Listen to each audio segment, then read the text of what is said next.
it's almost 30 years ago that I graduated from law school and started practicing law, first in the Twin Cities and then very shortly afterwards came back to Watertown, where some people remind me I have my own practice because I couldn't get a job. Nancy's dad tried to help me out, but he couldn't talk his partners into it. But anyway, one of the shocking things that I learned as a new lawyer was that, in fact, state government and state legislatures make so many of the laws that control us and that affect our lives. Because when you're a kid growing up, and especially if you just pay attention to the national news media, it's real easy to think that everything happens in Washington, D.C. And as soon as I started practicing law, I realized that except for a few specific areas, like maybe employment discrimination or immigration law, most of the laws that we deal with and that affect us every day, for example, those of us that practice law, most of those are governed by the state legislature. And yet it tends not to be a very glamorous thing, the South Dakota State Legislature. In fact, many of us don't even know who serves in the legislature, and some folks think, for example, that I go to Washington. And I don't blame people because we all get very busy in our own lives. And I know from when my kids were little, sometimes it's all you can do to just figure out are you having pepperoni or Canadian bacon on the pizza at night, much less keep up on state issues.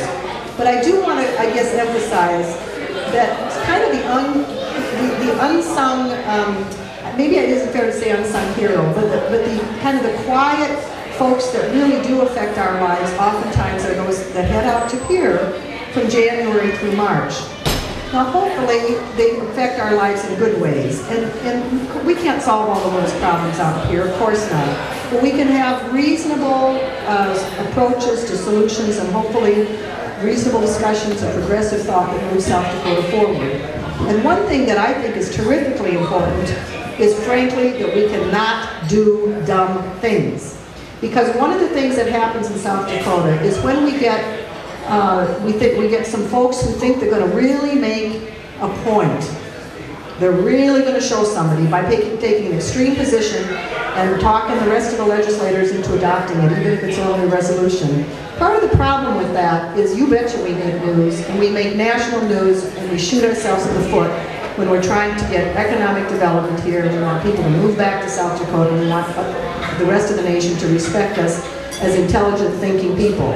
So the state legislature has a big role both in day-to-day things and, in my opinion, in casting light on South Dakota that either shines favorably or sometimes not so favorably.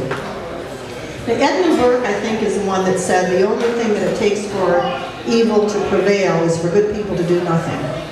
Well, the only thing that it takes for extremism to prevail in South Dakota is for moderate people to do nothing. The only thing it takes for negativity to prevail is for positive people to do nothing. And so while it's always a lot easier to do nothing and to just get busy with ordering pizzas or moderating disputes in our house, it is critically important that we get involved and we do things when it comes to the question of who's going to be casting votes and who's going to be speaking for us in Pierre.